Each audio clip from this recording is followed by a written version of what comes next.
लक्ष्मीनाथसमारम्भां नादयामुनमध्यमाम् अस्मदाचार्यपर्यन्तां वन्दे गुरुपरम्परां यदि राजाय विद्महे श्रीभाष्यकाराय धीमहि तन्नो रामानुजार्य प्रचोदयात् ஆழ்வார்கள் திருவடிகளே சரணம் எம்பெருமானார் திருவடிகளே சரணம் ஜீயர் திருவடிகளே சரணம் यो नित्यमच्युतपदाम्बुजयुग्मरुक्म व्यामोगदस्तदितरानतृणाय मेने अस्मद्गुरोर्भगवतोऽस्य दयैकसिन्धो रामानुजस्य शरणं शरणं प्रपद्ये நீரார் கடலும் நிலமும் உழுதுண்டு ஏலார் ஆலம் விழுந்தலின் மேல் துயிலெந்தாய் சீரார் திருவேங்கடமாமலை மேயாராமுதே அடியேர் கருளாயே.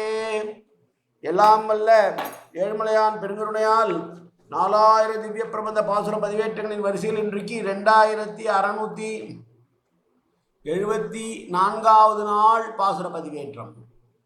நம்மாழ்வாரருடைய திருவிருத்தம் என்கிற திருமொழியினுடைய 35வது பாசுரத்தை சேவிப்பதற்கு முன்னால் கிடம்பியாச்சானருடைய தனியன் கருவிருத்த கொய் நீத்த பின் காமக்கடுமொழி வீழ்ந்து ஒரு விருத்தம் புகழ்வுகள் வீர் உயிரின் பொருள்கட்கு ஒரு விருத்தம் புகுதாமல் உருகையர் ஓன் உரைத்த திருவிருத்தத்து ஓரடி கற்று இரு திருநாட்டகத்தே.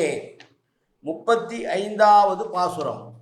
தலைவியானவள் வாடை காற்று தன்னை துன்புறுத்துவதாக பேசுகிற பாசுரம். நம்மாழ்வார் பெருமாளை பிரிந்து சேர முடியாமல் தவிக்கும் போது வாடை காற்றும் வந்து தன் மேனியினை குளிர்வித்து சூடாக்கி தனக்கு துன்பம் தருகிறதே என்று பேசுகிற பாசுரம். பால்வாய் பிறப்பின்னை ஒக்கலை கொண்டு பகலெழுந்த மேல்பால் திசைப்பண்ணை புலம்பொரு மாலை உலகலந்த மால்பால் துழாய்க்கு மனமுடையார்க்கு நல்கிற்ற எல்லாம் சோல்வான் புகுத்து இது ஒரு பணிவாடை துழாகின்றதே. சூரியன் மேற்கு திசையிலே மறைந்தான். பால் மனம் மாறாத பச்சிலம் குழந்தை போல பிறை சந்திரன் அமுத கிரணங்களை வீசி வந்தான். அதைத்தான் இடுப்பிலே வைத்து கொண்டு மேல் திசை பொன்னானது பெண் போனது மாலை பொழுதை நோக்கி புலம்புகிறாள். திருவிக்கிரமத அவதாரத்திலே மூவுலகங்களையும் தன்னுடைய காலடியால் அளந்த பெருமான் அவன் எடுத்து அணிந்திருந்த துளசி மாலை தனக்கு வேண்டும் என்று கேட்க அதை தரவில்லாமல் போகவும் அதையும் தந்தருளாமல் எடுத்துக்கொண்டு போய்விட்டானே. இந்த குளிர்ச்சி மிகுந்த வாடை காற்று இடையிலே புகுந்து என்னை மேலும் துன்புறுத்துகிறதே என்று ஆழ்வார் பேசுகிறார். நேராக சொல்ல வேண்டிய கருத்தை ஆழ்வார் 2 உருவகங்கள் மூலம் தெரிவிக்கிறார் என்கிறார் பிரதிவாதி பயங்கரவனங்காச்சாரியார். மேற்கு திசையை கணவனாகவும் கதிரவனை மேற்கு திசைக்கு கணவனாக கதிரவனையும் மேற்கு திசையை பெண்ணாக உருவகப்படுத்தி அதற்கு கணவனாக சூரியனை உருவகப்படுத்தி சந்திரனையும் இளம்பிறை சந்திரனை குழந்தையாகவும் தலைவனை பிரிந்திருப்பவர்களுக்கு மாலை பொழுது என்பது கொடியதாக தோன்றும். அதோடு இந்த நடுக்கத்தை தரக்கூடிய வாடை காற்றும் வந்து தலைவியை மிகவும் துன்புறுத்துவதாக இந்த பாசுரத்தினுடைய திரண்ட கருத்து.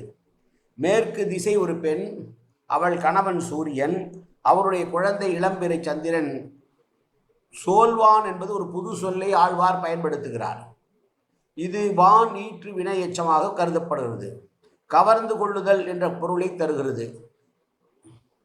நிலா தோற்றம் மாலை பொழுது கடல் ஒளி இவையெல்லாம் ஒருங்கு சேர்ந்து செய்ய மாட்டாத துன்பத்தை இந்த வாடை காற்றானதே செய்து விடுவதால் ஓர் பனிவாடை என்கிறார் என்று சொல்லுகிறார் பிரதிவாதி பயங்கரமனங்காச்சாரியார்.